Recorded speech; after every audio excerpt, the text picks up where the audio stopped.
图书馆门口捡了一只淋湿的小奶狗。同是天涯可怜人的我们合租了，天真的我傻傻落入他编织的情网。咕咕咕，我摸了摸正在唱空城计的肚子，看了看窗外泛白的太阳，放下手头还没翻几页的课本，打算去食堂先填饱一下我的肚子。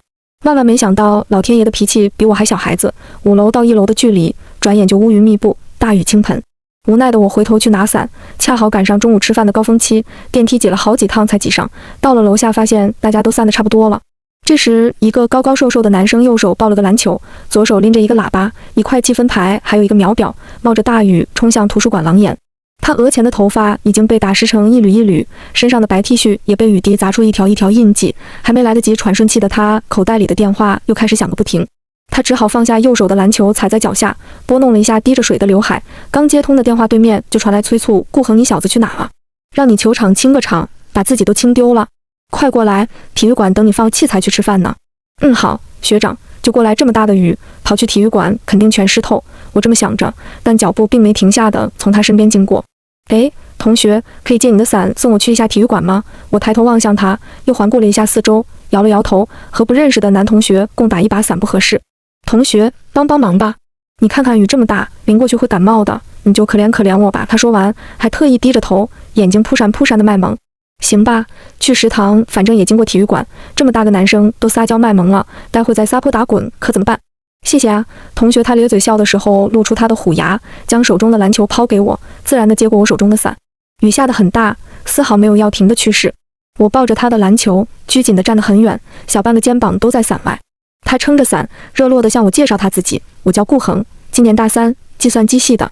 你呢？”一个骑着小电驴风驰而过的外卖小哥压到了路边的小水坑，溅起了水花。顾恒连忙拽了我的手腕一把，往前一带，他撑着伞的手臂间形成了一个小小的环抱一般。他的手掌很大，明明拎着东西，却还能抓住我的手腕。他的手掌很热，环住的手腕和我的脸庞都微微发热。头一次有这种被人关心的感觉，我内心的涟漪就像刚刚被溅起水花的小水坑一般晃动不停。到了，谢谢啦。人美心善的同学顾恒的话叫醒了沉浸在自己幻想的我。磨人的考试月结束，暑假来得很快。我找了一家专业相关的一家公司实习，业界排行 Top3。为了拿到这家公司的实习机会，我提前了差不多2个月准备。报到那天，我去得很早，在会议室里等的时候，推门进来一个男生，高高瘦瘦，向后梳的刘海，有些熟悉，却又想不起来在哪见过。嘿，同学你好，实习报到是在这吗？他一边推门进来，一边活泼地打招呼。人美心善的同学，好巧啊！上次谢谢你的伞啊。我这才反应过来，他不是图书馆遇到的那个男生吗？那天被淋湿的小可怜，特意打扮成熟的样子，有一丝滑稽，还有一丝可爱，还有我那短暂的心动瞬间。男生很热络地坐到我的旁边。同学，上次你还没告诉我你叫什么名字呢？我叫林静，经管系，大3。林静，我们现在是朋友啦，之后一起加油，互帮互助呀。这个男生还真性格开朗，自然熟呢。我抿嘴礼貌性地回了一个微笑，没再接话。一会儿人都到齐了，领导做了简短的说话，便按照分好的部门前往报道。我被分在市场部，顾恒被分在科技部，我们办公区紧邻着。和我一起被分在市场部的还有一个女生叫孙清。顾恒嚷着科技部没有熟人，每天往我们部门跑，和我们一起吃饭，一起聊天，一起回学校。这天中午，我和孙清一起去食堂吃饭，电梯口碰上正打算过来找我们的顾恒，恰好聊起暑期学校安排。学校宿舍暑假因为需要翻新装修，不允许我们留校住宿。我打算在公司附近短期租住，但租金都比较贵，所以问苏青要不要一起合租。我和我男朋友一起住，苏青有点不太好意思地说：“好吧，我再看看。”我有点失望，眼前的饭菜都不香了。眼看宿舍马上要关了，我还没找到合适的人合租。林静同学，晚高峰的公交站台有些拥挤，顾恒隔着一堆人边喊边朝我招手，然后极其灵活地穿过人群站到我身边。林静同学，你中午是在说要找人合租吗？我也想在公司附近租房子，我们可以一起呀。不太合适吧？男女有别。我听完他的提议有些惊讶。主要公司附近的租金有点高，要是我们合租的话，实习工资才够负担。我父母年纪大了。顾恒语气有些低落，还摸了摸眼角。确实，有人合租压力小很多，而且我们情况都相似，我内心开始有些波动。顾恒接着又说，而且现在很多男女合租的，你看我还可以做饭，可以帮忙打虫子打蟑螂，修灯泡，打扫卫生。他那双眼睛真诚又可怜巴巴地望着，就差没把我很可怜写在脸上。那我们明天下班一起去找房子吧，我最受不了这种可怜兮兮的注视。接下来我们火速地确定了房子，赶在宿舍关门的那天搬进了合租房里。顾恒的东西不多，就一个行李箱里放了几身换洗衣服和鞋，其他的就什么也没有了。简单的收拾了一下，顾恒提出去超市买些生活用品。顾恒像是不常进超市的样子，推着车在各种货架间乱转，东西好像也不看价钱，看顺眼了的就扫进购物车里，也不考虑价钱和数量。逛到生鲜区，顾恒兴致满满地说：“晚上我做饭，我们庆祝一下搬家。”不太擅长厨艺的我对他的提议讶异不已：“你还会做饭吗？”“在家鼓捣过一段。”说着，他选了2个西红柿，1份排骨，还有一些东西放进购物车。回去之后，我回房间继续整理我的东西，顾恒马不停蹄地去了厨房。如果我认真地听了他在超市说的“鼓捣”这个词，我绝不会放他一个人进厨房。这无疑是一场席卷整个厨房的战争现场。餐桌上排骨和西红柿炒在一个碗里，厨房里的锅碗瓢盆都离家出走去串门了，整个厨房热闹又混乱。顾恒一脸茫然的不知从哪开始下手收拾，最后的晚饭还是仰仗了送外卖的小哥。搬家快乐，希望我们实习顺利。顾恒举着外卖果汁冲我露出他的虎牙时，我哭笑不得望着他。小伙子精力真好，费了9牛2虎之力才搞完厨房卫生，这会儿能笑出来。实习生活忙碌且充实，如果不是突然接到家里的电话，我都快忘记了我还有这样的家庭。静静啊，你弟弟这次期末考得好，想要一个新手机，你看看你这个做姐姐的是不是要奖励一下？从来不问我学习生活，也不关心我，他们心中永远只有他们的宝贝儿子，而我就好像是个提款机。考得好是好事啊，考了多少名啊？我爸妈娇惯长大的弟弟从小就不读书，天天只会打游戏，当混世魔王，他能考好也才是个奇迹吧。他说他名字往前进了2名呢，一说起儿子的母亲就一脸的骄傲和得意。进了2名也还是倒数第3，这哪是什么进步，是搞笑吧？真棒啊，进步这么多，那就靠弟弟自己好好学，等他拿了学校奖学金自己奖励吧。我自己在外读书花钱的地方多了去了，没钱给他奖励。我妈一听要不到钱，语气立刻就变了：“你个白眼狼，这是你亲弟弟，让你掏点钱奖励一下怎么了？我们供你吃供你穿，养你这么大，给你弟弟花点钱怎么了？我没钱，就算我有钱也是我自己努力赚来的，和你们没关系，和他更没有关系。”我硬气地说完这句话，然后果断结束了通话。虽然嘴上还击很利落，可我的心里充满了沮丧和失落。从小到大，我都在这种环境中长大，爸妈有好吃的好玩的，只想着弟弟，弟弟不管要什么，他们都会答应，都会给他买。以前总觉得是自己做的不够好，所以爸妈才喜欢弟弟多一点。后来发现他们只是单纯的重男轻女，我便不再考虑他们感受，做好自己才重要。呀，你怎么不开灯？一个人坐在这里啪嗒，客厅的灯被打开，顾恒从外面进来，一眼就看在窝在沙发上的我。我吸了吸鼻子看向他，却没回话。怎么啦？受什么委屈了？一个人躲在这哭鼻子。顾恒见我不太对劲，连问了好几句。谁欺负你了？实习受委屈了？我帮你去揍他。边说着，他扬起他精瘦的小胳膊，脸上做着鬼脸，放着狠话。我没忍住笑出了声，笑起来好看多了。走，带你去喝奶茶，开心一下。顾恒拉着我从沙发上起来。我本来不太想去，但是顾恒在旁边撒娇卖萌装可爱，说他想喝奶茶，想找个人陪他一起去排队。趁我沉默思考时，他拽着我出了门。这天晚上，我们一起排队喝了奶茶，在街边的公园里看星星。他说了好多的冷笑话来逗我开心。我们之间的关系好像在一点点的靠近，像是那天大雨里的心动。中午食堂吃饭的时候，孙清扬了扬脖子问静静：“你看我的新项链好看吗？”“好看。”“新买的吗？”孙清害羞又娇嗔道：“不是啦，我男朋友送的。昨天我生日，他带我去吃了烛光晚餐，还悄悄给我准备了礼物。明明自己很累，还特意布置了房间，吹了好多粉色的气球。哦，生日快乐呀！”“谢谢。”我其实都不想这么隆重的过生日，和他一起就很开心了。他非要准备。孙清一边抱怨着，可脸上的笑容特别灿烂。这么一说，我也快生日了。可是从小到大，我的生日就是一个平常的日子，从来不会有人记得，也不会有人帮忙庆祝。顾恒好像察觉到了我的情绪起伏，趁着孙清在那滔滔不绝的时候，拉了拉我的衣袖，偏头小声问：“怎么啦？”我摇了摇头。晚上，我又接到了家里打来的电话，电话刚一接通，就听见那熟悉又刺耳的声音：“你弟弟下周就过生日了，你这个做姐姐的，在外面打工这么久了，也没点表示吗？”我还没来得及说话，对面又开始喋喋不休，也不知道造了什么孽呀，生你来讨债的吗？弟弟生日都不放在心上。你看看隔壁小刘家儿子过生日，又是新款鞋，又是生日聚会的，弟弟生日，从小到大我就只是个工具人。亏我每次看到电话都还在心里抱有一丝的幻想，接了电话才发现都是痴心妄想。我正准备直接挂电话，听筒对面传来父母对话：“父亲，你跟他说了没？赵家还等我们回复呢。10万块可不是小数目。母亲，哎呀，差点忘了这重要事了，现在就说。”母亲扯着嗓子在电话那边嚷：“林静，你弟弟生日你会回来吧？你这读书也没看见有个什么长进，钱也不赚钱。你爸给你物色了赵家儿子，你干脆书也别读了，回来结了婚，生个大胖小子，辍学回家结婚。还是赵家儿子，邻居赵家开小卖店卖假货，说是赚了钱，结果生了个儿子是个傻子。那个赵家男人天天打他老婆出气，这都是众人皆知的事了。我父母真是下得去手，我再也不想听任何一句，直接挂断了电话。我需要好好把握这次实习，彻底逃离。最近我发现顾恒有些奇怪，他总会看一些厨艺教程视频。每天下班也神神秘秘的，前2天还照着手机教程修好了厨房的门把手和通往我房间廊道上的灯，修完还不忘自夸到你西门这条路上的灯我都点亮了，是不是更帅了？这天下班有点晚，一开门就看见餐桌上点着蜡烛，顾恒趴在餐桌上眼巴巴地望着门口，桌上好像还摆着几个盘子。一见到我，顾恒噔的一下坐起来，拉着我坐到餐桌旁，一脸得意地说：“快看，都是我做的，你回来了。”准备吃饭，桌上摆着西红柿炒蛋、可乐鸡翅和紫菜蛋花汤，摆盘像模像样的。快尝尝看，这可是我特意为你学的哦。为我学的？为什么？我有些不太懂。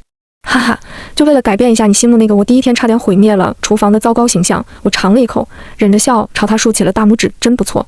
他一脸臭屁又自信的幼稚模样，我就说这对我不是什么难题。说完夹了一大口西红柿炒蛋塞进嘴，没过2秒，他冲向了厕所。哇，这也太咸了吧！我在餐桌边笑得前俯后仰的。顾恒凑过来，满尊都怪你太甜了，所以菜里我就多放了点盐，中和一下，中和一下。饭后，顾恒又神秘兮兮的拿出一个眼罩给我戴上，说要给我一个惊喜。祝你生日快乐，祝你生日快乐！这个男人手里捧着蛋糕，自带 BGM 的从厨房走出来，还给我戴上了一顶生日帽。静静，生日快乐！我今天生日，一个我自己都不太记得的日子。我从小到大都没有过生日的仪式，从小灌输我要牢记的只有弟弟的生日，我需要给他准备礼物，而我从来都没有过这种待遇。第一次有人为我唱生日歌，特意给我过生日，这让我十分感动，甚至有一丝不知所措。别愣着了，快许愿吧！我还给你准备了生日礼物。紧接着，他从卧室里抱出来一只1米多高玩具熊，胸前绑着大大的蝴蝶结，脸上带着憨憨的笑容，额前故意往上梳的几缕毛，乍一看像极了顾恒特意扮成熟的模样。来，抱着熊，我给你们拍张照片。说着，顾恒把熊玩偶塞进我怀里，拿手机咔嚓咔嚓拍了好几张。顾恒，你这都拍的什么呀？熊都是糊的，没对上焦呀！你这拍照技术也太菜了吧！顾恒凑过来看了看屏幕，脸上的窘迫一闪而过，一脸自信又耍帅的样子。当然拍的是你啦，小寿星！我的相机只对焦到最美的东西上，我心底的粉色小泡泡一个一个的飘动着，填满我的心。这是一种从未有过的感觉。暑期实习的第1个月过去很快，周一上班的早晨，主管找我们谈话，告诉我们部门有一个留用名额，会给到实习表现优异的人手中。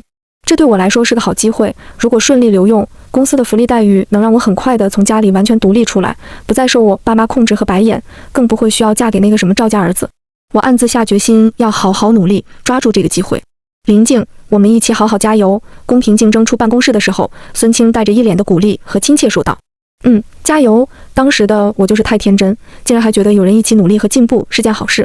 后来才知道，面上笑意满满的绿茶才是最可怕的，而我鉴察能力还需不断提高。之后1周，主管交代给我的几项工作，我都积极完成，并提出一些我自己的想法。主管在团队会议上表扬了我，没想到这却使我被推上了风口浪尖。一段时间里，不论是食堂还是办公室，总有人看见我会指指点点，小声议论些什么。吃饭时，顾恒小声和我说：“静静，你知道吗？有人发了匿名邮件，全公司都在议论你复读1年的事。”哎呀，不就是复读吗？多正常啊！孙清听了之后，连忙安慰我：“孙清，你声音就不能小点？全食堂都听见了。”顾恒看了孙清一眼，我连忙搭话：“没事，孙清也是好心，议论就议论吧，复读也是事实，毕竟在家听过的难听话多了去了，习惯就好。可我听他们说，这可能影响你留用啊。”顾恒一脸比我还着急的样子。没事，我好好努力，剩下的就交给公司决定吧。我拍了拍顾恒的肩膀。复读这件事本来没几个人知道，我爸妈当年为了让我能尽早就业去赚钱，偷偷改了我的高考志愿。我为了自己的梦想选择复读，父母一气之下断了我的学费，我只能自己去打零工赚学费。这件事我只跟我的前男友提过一次，也不知道是谁传出来的。你们看邮件了没？我们公司居然能看得上这种复读了1年的，还招来实习。B， 是啊，能进这的哪个不是国外名校、双一流高校的毕业呀？C， 就是说啊，这水平都能进来，不是有人就是有点手段吧？你这么一说，有点道理，邮件里好像也有这么个意思，我待会再去看看。保不齐是个大瓜，食堂里讨论的热火朝天，看来是有人发的这匿名邮件，不但提到我复读的事情，还恶意揣测和造谣了些什么东西。顾恒在一旁听得气鼓鼓的，像只河豚，不管不顾地冲过去想跟人家理论，被我和孙清拦了下来。咽不下这口气的顾恒天天说要帮我，我却没把这件事情放在心上。没想到我的置之不理换来的却是更为变本加厉的谣言。公司开始传我是出卖身体，生活不检点才能得到这个实习机会的，而我却没有任何反驳的机会。某个周一早上，公司论坛上火了一篇帖子，从头到尾详细记录着我的高考成绩和高考志愿被篡改的事情，后面还附有多名任课老师对我的评价。这篇帖子的出现改变了一部分人的想法，虽然还是有一些人沉浸在自我想象中，看不到世界的光鲜面。你们看帖子没？有钱能使鬼推磨呀，这科人老师评价怕不是造假的吧？ C 也是，不过他父母这改人志愿也是不厚道。 B 看这家庭风气，估计孩子也好不到哪去啊。中午吃饭，食堂里议论的声音少了一些，顾恒看上去很开心的样子，可又不愿意告诉我们为什么开心。晚上回家的路上，他非要拉着我说要庆祝，然后买了2杯原味奶茶庆祝，慢慢沿着街往回走。顾恒，你知道吗？我喜欢原味奶茶3分甜，甜度刚刚好。我喜欢冰奶茶。我喜欢奶茶加珍珠。我喜欢篮球，我喜欢听歌，我喜欢你。明明是简单的聊天，不知怎么的变成了2个幼稚小学生的比赛，最后演变成了一次告白。什么？我有点恍惚，又有点惊讶。林静，我说我喜欢你，我们在一起吧。可是你为什么会喜欢我呢？你努力上进，坚韧不拔，还可爱漂亮，因为是你，所以我喜欢啊。哦，那你就是答应我了，我们回家吧。上次你在食堂说糖醋小排好吃，我特意有去学，回家做给你吃。最近孙清也不知道怎么了，经常在主管那接很多任务，但又完不成，然后找我帮他完成主管交代的任务。我想着多完成一点任务能积累经验，好好表现，便也接下他手里的一些活。今天一早刚到办公室，就看见主管在大发雷霆：孙清，你这个表格怎么做的？错了好几个关键数据。孙清低着头，主管，对不起，我最近手里活比较多，这个表格是林静做的。但是他肯定不是故意的，他可能有什么困难。我明明检查了好几遍才给到孙清的表格，怎么会错了好几处呢？可是领导都是不听解释的，我连忙过去道歉并修改了表格。本来想找孙清了解一下工作事务的事，却正好碰上孙清在打电话，隐隐约约听到什么下班过来狠一点之类的话。好不容易完成了工作，准备下班，却碰到了另一个我不想看见的人。刚一出公司门就看到了张强，我的前男友。他一见到我便朝我冲过来，用手指着我的脸破口大骂。正值下班高峰，许多同事都被他的骂声吸引过来围观。张强看到围观的人更是来了劲，你们看看啊，这个女的仗着自己有2分姿色，水性杨花，才开始疯狂追求我，追到我之后又不珍惜了。和我在一起的时候，同时和好几个男生搞暧昧，把我蒙在鼓里，耍得团团转。还有啊，你们不知道，他是个复读生，能进你们这么大的公司，指不定靠了什么见不得人的手段呢。这可是他擅长的。你们要认清这样的人啊，他这种道德品质败坏的人是会污染你们公司风气的。当着我的面如此造谣我，往我身上泼脏水，实在是让人没法忍。张强，凡事都要拿出证据来的，不是你红口白牙在这说几句就有用的。当初如果不是你连续在我们宿舍楼下等了我1周给我送早餐，我根本不会答应做你女朋友。长得漂亮和水性杨花没有半毛钱关系，你少在这胡说八道。你，张强没想到我会直接开队，指着我不停破口大骂。围观的人群也来了劲，各种各样的讨论声在周围响起。这就是上次邮件说的那个复读生吧？看这样子倒有几分姿色，也难怪人家有其他途径啊。B 哟，现在这学生就这么开放了，这还没进社会呢，套路都一套一套的。也不知道我们得混到什么级别才有这艳福哟。C 就你们这些男的才能纵容这事儿出现，都不是什么好家伙。周遭的声音越来越难听，甚至还有一个员工越听越激动，冲过来把他手中的刚接的一满杯水泼到我脸上。我一脸湿漉漉又不知所措地站在人群之中，刚刚的伶牙俐齿都被突如其来的水泼懵了。不知过了多久，顾恒奋力拨开人群中挤了进来，把我护在身后，用袖子擦了擦我脸上残留的水，然后一把抓起张强的领口：你是谁？光天化日在公司门口欺负一个女生，你的教养呢？还有这水谁泼的？张强不耐地挣开他的手，嘴角轻蔑一笑：哪来的穷小子？林静，还好意思说你不水性杨花，还有穷小子替你出头？我是不是穷小子用不着你管，你管好你自己，别再去祸害其他女生就行。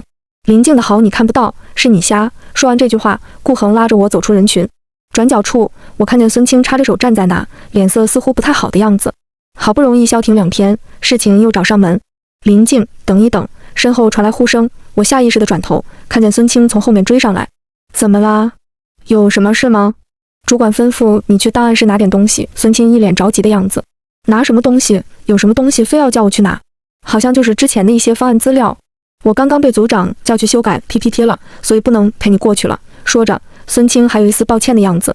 既然这样，我快步走向档案室，想着早点把东西拿出来，好早点去准备手里的课题内容。可谁曾想，等我找到材料时，打算出来时，发现档案室的门关了。我试着拧了拧门把手，发现门还从门外被反锁了。这是公司最偏的一间档案室，放的都是5年以上的材料，平时很少有人进过。这么大的公司门还能随随便便坏掉？我正在打算找手机打电话时，档案室的灯全灭了，只剩下空调风机嗡嗡直响，偏偏手机这会儿一格信号都没有。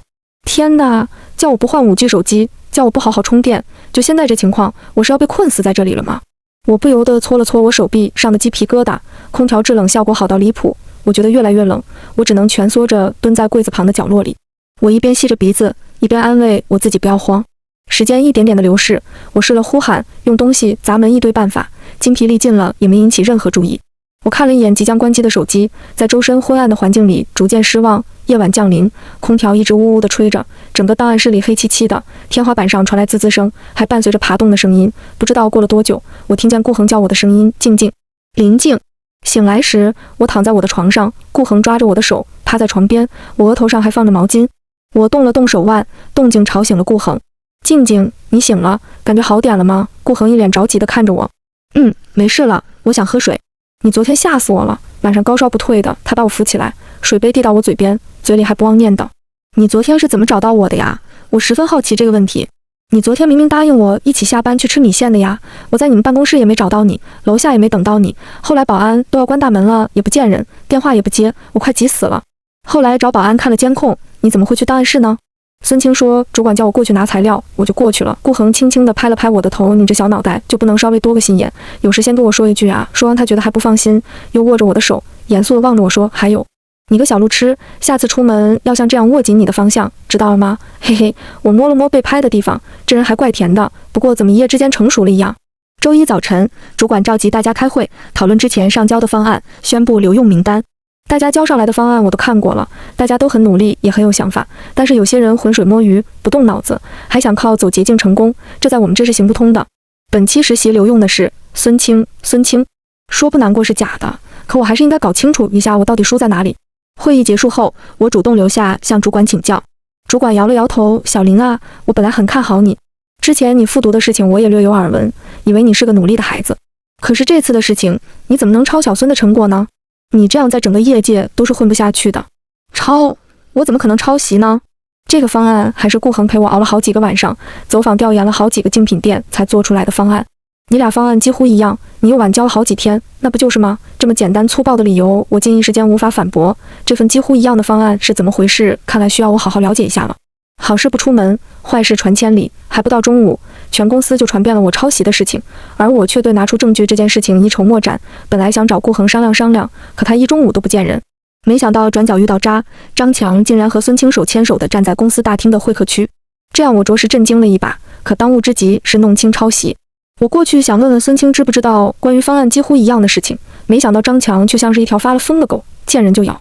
大家快来看啊，这个女的对我求爱不成，居然欺负我女朋友，还想要诬陷她，碰上这个渣男还真是没什么好事，可我也不是软柿子。张强，闭上你那张不会说话的臭嘴巴，当初你家里人看不上我的家庭条件，刁难我的时候，我就应该看清楚，你们一家都是这种货色，是我看不上你，是我甩了你，你没什么好得意的。还有妹子找你，也真是她的不幸，诬陷这事我会弄清楚的。说完，我头也不回地走开。下午，顾恒大摇大摆地走进我们办公区，他身后还跟了一个西装革履、戴着金丝框眼镜的男人。顾恒走过来，牵着我的手，抬了抬下巴，冷声开口余琛：“你说吧。”那名西装男点头哈腰，毕恭毕敬地回话是：“少爷。”然后在我全程震惊中，他说完了一长串话。原来陷害我的事情都是孙清一手策划的，我复读的事情是被孙清说出去的。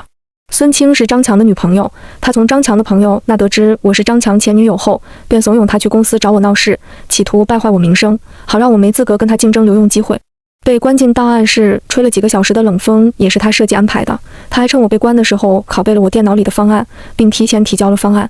而顾恒一开始为了我匿名发帖，后来在找我的时候看到了监控里的孙清与他自己的话自相矛盾，便偷偷安排人去调查他，而他居然是这家公司老板的儿子。之后，孙清被公司提前开除，而我成功地获得了留用机会。下班回家路上，顾恒牵着我的手，迎着美丽的夕阳，好啊，顾恒，我一直以为你是可怜的小奶狗，没想到你竟是一个豪门小少爷。我永远都是你一个人的专属小奶狗。哼，男人的嘴你知道吗？第一次在图书馆见到你的时候，我就心动了。